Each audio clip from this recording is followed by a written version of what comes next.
ಸ್ನೇಹಿತರೆ, ಎಲ್ಲರಿಗೂ ನಮಸ್ಕಾರಗಳು. ಎಲ್ಲರಿಗೂ ಇವತ್ತಿನ ಒಂದು ಹೊಸ ಅಪ್ಡೇಟ್ಗೆ ಸ್ವಾಗತ. ಮಾತು ಮುರಿದ್ರೆ ಮತ್ತೆ ಕಿತ್ತಾಡಿದವು. ಸಣ್ಣ ಜೋಕ್. ವಿನಯ್ ಗೌಡ ಮತ್ತು ಕಾರ್ತಿಕ್ ಮಧ್ಯೆ ಜಗಳಾಡ ಕಿಡಿ ಹಚ್ಚಿತ್ತ. ಬಿಗ್ ಬಾಸ್ ಕನ್ನಡ 10 ಶೋನಲ್ಲಿ ಸ್ನೇಹ ಪರ್ವ ಶುರುವಾಗಿ ಫ್ಯಾಮಿಲಿ ರೌಂಡ್ ಮುಗಿದು ಬಳಿಕ ಮತ್ತೆ ವಾದ ವಿವಾದ ಶುರುವಾದಂತಿದೆ. ಒಂದು ಜೋಕ್. ವಿನಯ್ ಗೌಡ ಮತ್ತು ಕಾರ್ತಿಕ್ ಮಹೇಶ್ ಅವರು ಮತ್ತೆ ಕಿತ್ತಾಡಿದ್ದಾರೆ. ಇಷ್ಟು ದಿನ ನಗುತ್ತಾ ಖುಷಿಯಾಗಿದ್ದ ಈ ಮನೆಯಲ್ಲಿ ಮತ್ತೆ ಅಪಸ್ವರ ಕೇಳಿಸಿದೆ.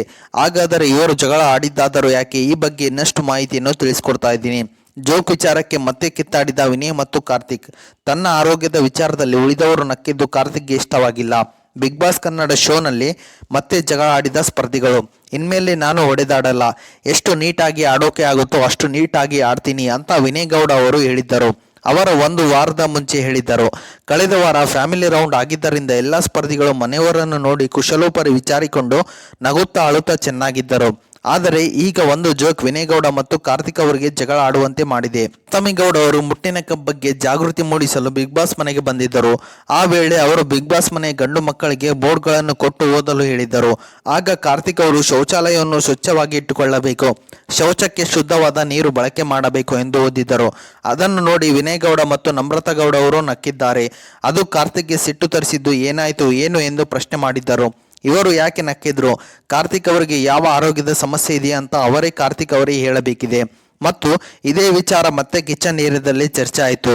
ಅತಿಥಿಗಳು ಬಂದಾಗ ನೀವು ಈ ರೀತಿ ಜೋಕ್ ಮಾಡಿದರೆ ಅದೇ ಟೆಲಿಕಾಸ್ಟ್ ಆಗುತ್ತೆ. ಅತಿಥಿಗಳು ಬಂದಾಗ ಟೆಲಿಕಾಸ್ಟ್ ಮಾಡಬೇಕಾಗುತ್ತದೆ. ಅಲ್ಲಿ ನೀವು ಮಾಡಿರುವ ಜೋಕ್ ಪ್ರಸಾರ ಆದರೆ ಚೆನ್ನಾಗಿ ಕಾಣೋದಿಲ್ಲ. ಅದು ಆರೋಗ್ಯದ ವಿಷಯ ಇಟ್ಟುಕೊಂಡು ಜೋಕ್ ಮಾಡಬೇಡಿ. ನಾನು ಯಾರು ಪರ್ಸನಲ್ ವಿಷಯವನ್ನು ಇಟ್ಕೊಂಡು ಮಾತನಾಡಲ್ಲ, ನಗೋದು ಇಲ್ಲ.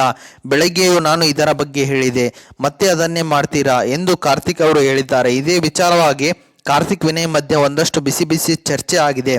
ಮತ್ತು ವಿನಯ್ ಗೌಡ ಅವರು, ನಾನು ಮಾತನಾಡ್ತೀನಿ, ಏನು ಇವಾಗ ಜೋಕ್ ತರ ತಗೊಂಡಿಲ್ಲ ಅಂದರೆ ನಾನು ಏನೂ ಮಾಡೋಕ್ಕಾಗಲ್ಲ. ನೀನು ಹೇಳಿದರೆ ನಾನು ಉಸಿರಾಡೋದು ನಿಲ್ಲಿಸಬೇಕಾ? ನಾನು ಮಾತನಾಡ್ತೀನಿ, ಹೇಗೆ ಮಾತನಾಡಬೇಕು ಹಾಗೆ ಮಾತನಾಡಬೇಕು. ದೊಡ್ಡ ದಿಮಾಕಿನಲ್ಲಿ ಮಾತನಾಡಿದರೆ ನಾನು ನಡಗೋದಿಲ್ಲ ಅಂತ ಖಡಕ್ಕಾಗಿ ವಿನಯ್ ಅವರು ಹೇಳಿದ್ದಾರೆ. ಇವರಿಬ್ಬರ ಮಧ್ಯೆ ತನಿಷಾ ಕುಪ್ಪಣ್ಣ ಅವರು ಬಂದು, ನನ್ನ ಆರೋಗ್ಯದ ವಿಷಯವನ್ನು ಜೋಕ್ ಮಾಡಬೇಡಿ, ನೀವು ಯಾರ ಬಗ್ಗೆ ಆದರೂ ಜೋಕ್ ಮಾಡಿಕೊಳ್ಳಿ, ನನ್ನ ಬಗ್ಗೆ ಜೋಕ್ ಮಾಡಬೇಡಿ ಅಂತ ಕಾರ್ತಿಕ್ ಹೇಳ್ತಿದ್ದಾರೆ ಎಂದು ವಿನಯ್ಗೆ ಹೇಳಿದ್ದರು. ಅದಾದ ನಂತರದಲ್ಲಿ ನಮ್ರತಾ ಗೌಡ ಅವರು, ನಮ್ಮ ತಪ್ಪು, ಅದು ಕ್ಷಮಿಸಿ, ನಾವು ನಗಬಾರದಿತ್ತು ಎಂದು ಹೇಳಿದ್ದಾರೆ. ಓಕೆ ಸ್ನೇಹಿತರೆ, ಇದು ಇವತ್ತಿನ ಒಂದು ಹೊಸ ಅಪ್ಡೇಟ್ ಆಗಿದೆ. ಈ ಅಪ್ಡೇಟ್ ನಿಮ್ಗೆ ಇಷ್ಟ ಆಗಿದೆ ಅಂತ ತಿಳ್ಕೊಂಡಿದ್ದೀನಿ. ಈ ಅಪ್ಡೇಟ್ ನಿಮ್ಗೆ ಇಷ್ಟ ಆದರೆ ಸಣ್ಣದೊಂದು ಲೈಕ್ ಮಾಡಿ, ಶೇರ್ ಮಾಡಿ, ಕಮೆಂಟ್ ಮಾಡಿ. ಮತ್ತು ಇದೇ ರೀತಿಯಾಗಿ ಹೆಚ್ಚಿನ ಮಾಹಿತಿಗಾಗಿ ನಮ್ಮ ಚಾನಲ್ ಅನ್ನು ಸಬ್ಸ್ಕ್ರೈಬ್ ಮಾಡಿಕೊಳ್ಳಿ ಗೆಳೆಯರೆ.